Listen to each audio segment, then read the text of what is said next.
Os traços que um homem deixa ao trilhar seu caminho na Terra constituem um mapa cartográfico de caráter obtuso. A geografia que ele revela transpassa os lugares, pois demarcam também seus desejos, seus encontros e suas perdas. Tive que percorrer muitas trilhas até entender que minha estrada tinha como sentido o meridiano sul. Sul da América, sul do Brasil, mas antes de tudo ao sul da corrente, contrariando o fluxo que converge forças sempre ao norte. E de tanto errar, acabei por encontrar meu destino. Talvez tenha sido a vastidão do deserto verde do Pampa ou a eternidade prometida no azul do céu e mar. Mas meu olhar só encontra repouso diante da infinitude, quando o olho vira corpo inteiro e a paisagem, ela mesma, torna-se meu corpo estendido. O hábito de perder-se na natureza cria um curioso paradoxo, não desconhecido para nossos ancestrais ameríndios, o de somente poder ser verdadeiramente ao abdicar de si mesmo. Como conhecer-me sem, portanto, encontrar-me com aqueles que compartilham o mesmo sentimento de pertencer a uma pátria tão difusa e plural?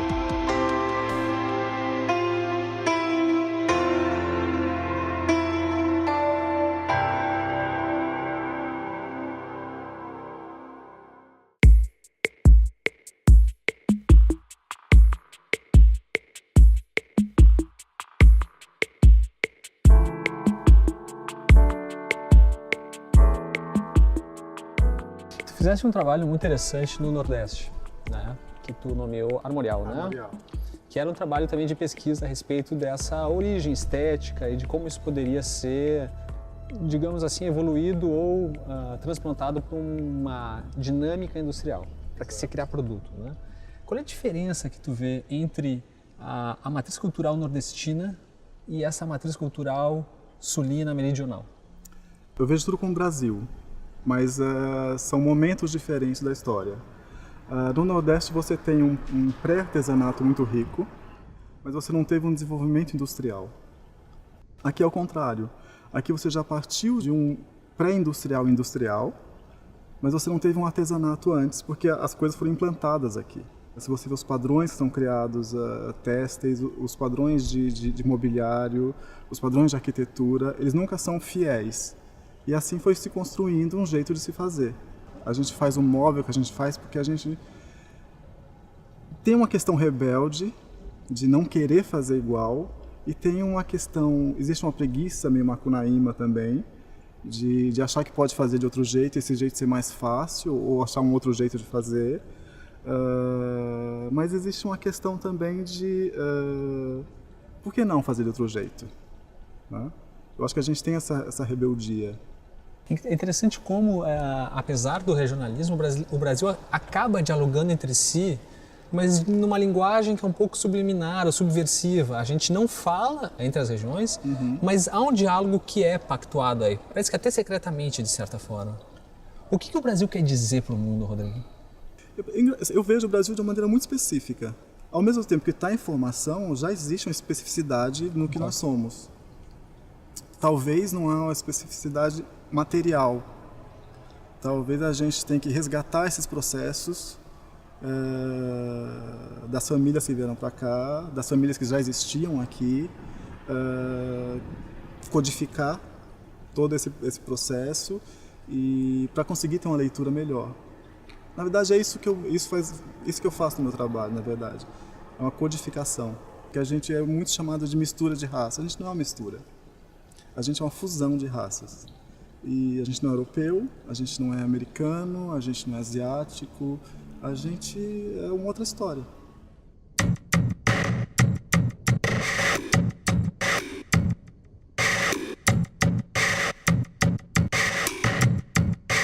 De que maneira a casa brasileira pode ser repensada, mas esquecendo um pouco aquilo que foi feito na década de 50, no modernismo brasileiro, que deixou tão marcado, pelo menos um traço identitário? Sim.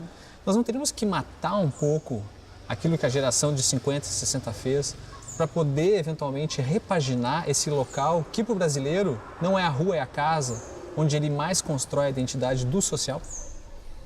Não acho que a gente tem que matar. Eu acho que a gente tem que compreender a realidade e o porquê a gente idealiza. Sempre foi uma idealização. nunca foi a casa real.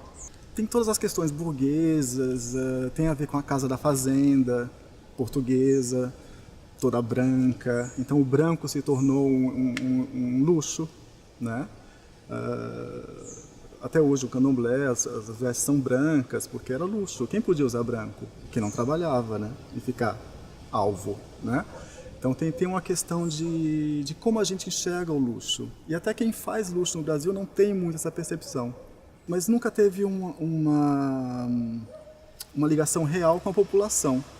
Isso é sempre uma idealização até um pouco burguesa de uma elite, que a gente tem um certo preconceito com o que é popular. Aí isso ainda existe. E aí você cria uma idealização super racional, talvez até para esconder essa questão afetiva caótica.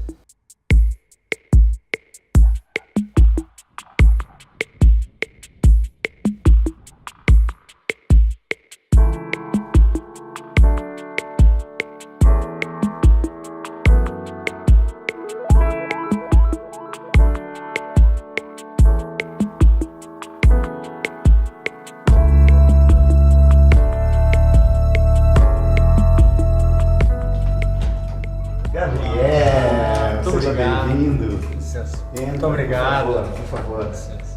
Na falta de pinacotecas no Brasil, acho que tem um papel quase social, hein? O Brasil tem pinacotecas maravilhosas, mas a casa tem que ser confortável e eu acho que a casa não só tem que ser confortável para os donos da casa, mas ela tem que criar algo diferente para quem vem na casa. Porque tu ir para uma casa de uma outra pessoa que é igual à tua casa, é sem graça. Né? É bom ir na casa dos outros com cara daquelas pessoas, daquele jeito. Muito obrigado por ter me recebido aqui, tá?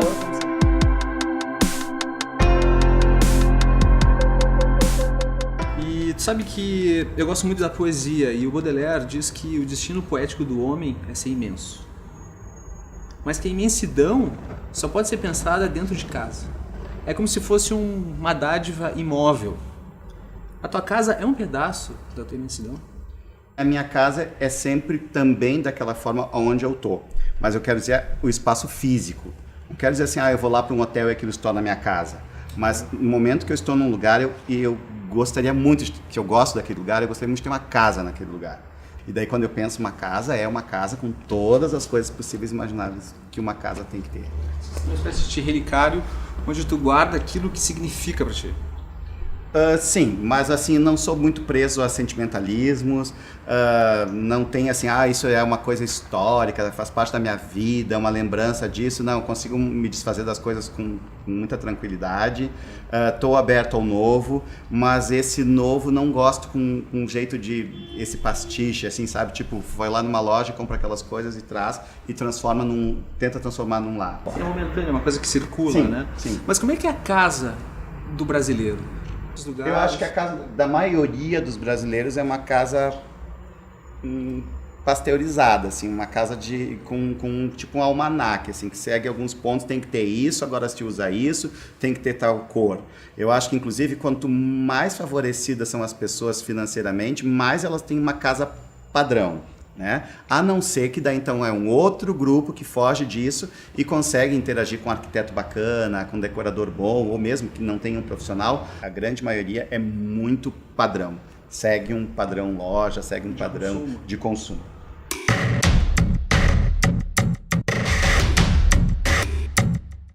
Não sei se é um erro meu, mas por que eu acho que a tua obra tem um fator inquietante? Por que de alguma maneira ela me deixa com uma dúvida? Eu acho que o meu trabalho é extremamente melancólico. Qualquer coisa que eu faço, acho que sempre tem algo de muito melancólico. A maioria das pessoas vê melancolia como uma coisa triste. Então, algumas pessoas detectam o meu trabalho, assim, mas não tem uma coisa mais alegrinha, não tem um trabalho mais alegre para eu escolher. Eu acho que cada obra tem um dono. Às vezes, um trabalho pode ficar numa galeria um tempo, ficar guardado um tempo, e depois aquilo acaba indo para uma pessoa que diz: aquilo estava naquele lugar me esperando, aquilo tem a minha cara, aquilo tem o meu jeito, aquilo conta a minha história. Sérgio, tu falou da melancolia. Sim. E a melancolia é um traço que a gente percebe em vários povos brasileiros, mas sobretudo aqui no meridional, né? Tu acha que a paisagem meridional é uma paisagem melancólica? Acho. O Rio Grande do Sul é melancólico de cabo a rabo, né? De todos os extremos. A América Latina é melancólica.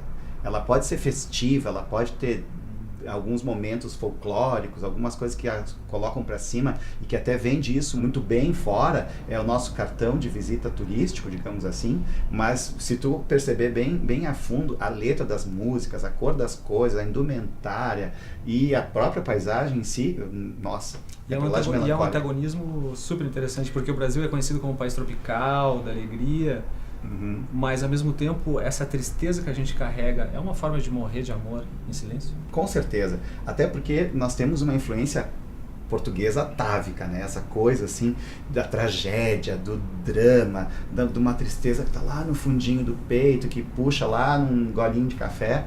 Eu acho que é a cara disso.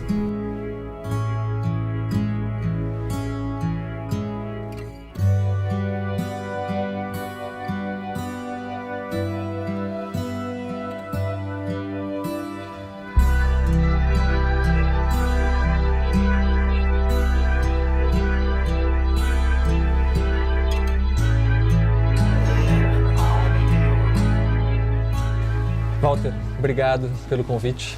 Né? Eu te trouxe aqui ao fim do mundo. Não sei se é o fim do mundo, o fim do Brasil ou é o centro de uma nova coisa?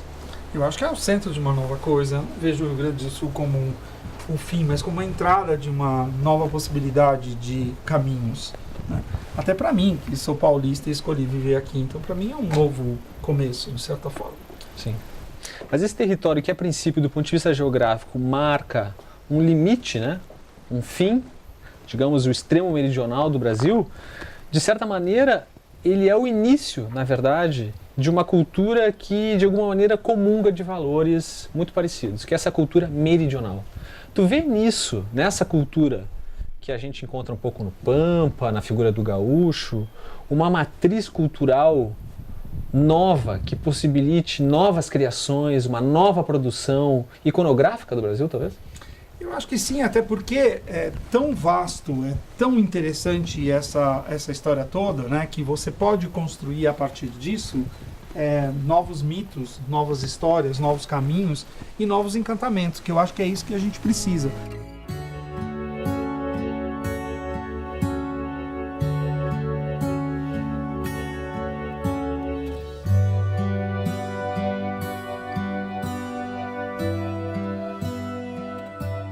Quando eu comecei a estudar a ideia de ir para a Pampa e descobrir esse, não só o bioma, mas todo esse lifestyle, e de traduzir isso em propósito que pudesse inspirar pessoas a criarem novos projetos de moda, de móvel, enfim, de tudo, eu comecei por Pelotas, porque para mim Pelotas era a parte rica, era onde estava, de certa forma, centrada a questão da cultura.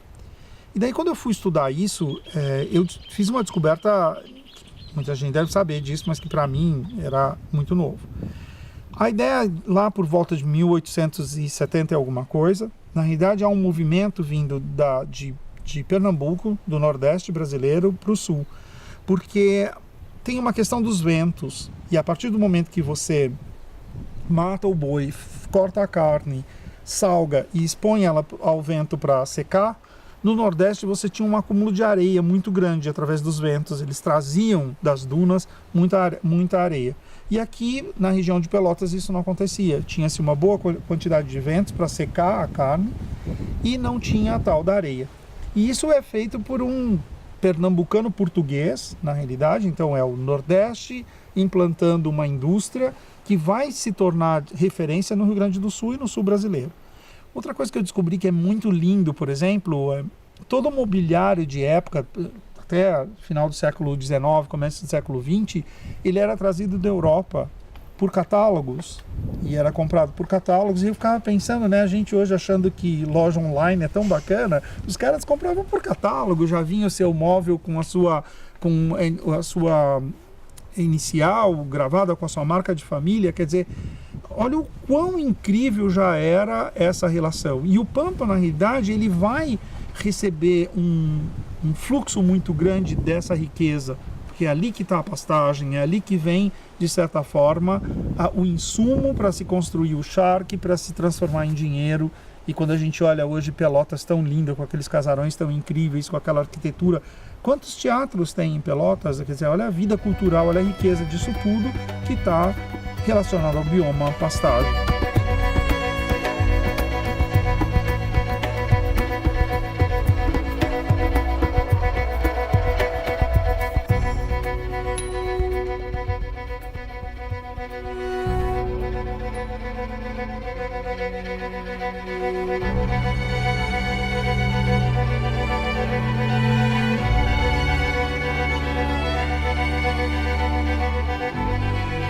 Se você pega hoje qualquer referência mundial em relação ao bioma Pampa e você vai pegar uma referência de fotografia, com certeza vai ser da Pampa Argentina, porque eles são mais sofisticados. Nós somos mais brutos, não que isso seja ruim, acho que tem que ter tudo floreado também, mas eu acho que nós, de certa forma, não valorizamos esse pertencimento. Nós, como estou dizendo, nós designers, né? O consumidor, se a história é bem contada, ele vai comprar. A propaganda, o marketing, a imagem que eu tenho ou que eu vou criar ao vestir esse produto importado, ele vai me alçar a um patamar de status diferentemente de uma coisa que não tem história, que não tem percepção, que não tem autoconfiança, que não tem autoestima. Eu posso provar para ti que a gente pode fazer um paletó tão incrível como um europeu e ter uma história por trás tão magnífica que ao você contar isso, o consumidor final vai escolher o produto local em detrimento de um produto importado. E Walter, no livro Totem e Tabu do Freud, tem um determinado momento que o Freud explica que nas sociedades primevas cabia ao poeta criar os novos mitos, a partir de uma trajetória heróica de alguém. E que essas histórias, a princípio, né, elas teriam a capacidade de congregar as pessoas num único intuito. Eu acho que o mito, na realidade, ele acaba difundindo a ideia do valor, a ideia da permanência, a ideia da história, da tradição. Eu acho que nós teríamos que ser muito inteligentes para construir uma nova narrativa que envolvesse todo o Brasil. Até porque a mestiçagem que a gente tem no Brasil ela é tão gigantesca que não nos permite falar desse Made in Brasil. Então eu sou muito a favor de que a gente fortaleça os Made in Rio Grande do Sul, os Made in São Paulo, os Made in Paraíba, para que no futuro, gerações futuras possam compreender a força, de certa forma, de cada qualidade existentes nessas regiões e transformar isso no Made in Brasil. Então acho que falta, de certa forma, oportunidades de experimentar esse lugar. Faltam oportunidades de vivenciar essa cultura para realmente entendê-la e querer, inclusive, levar ela daqui para outros lugares.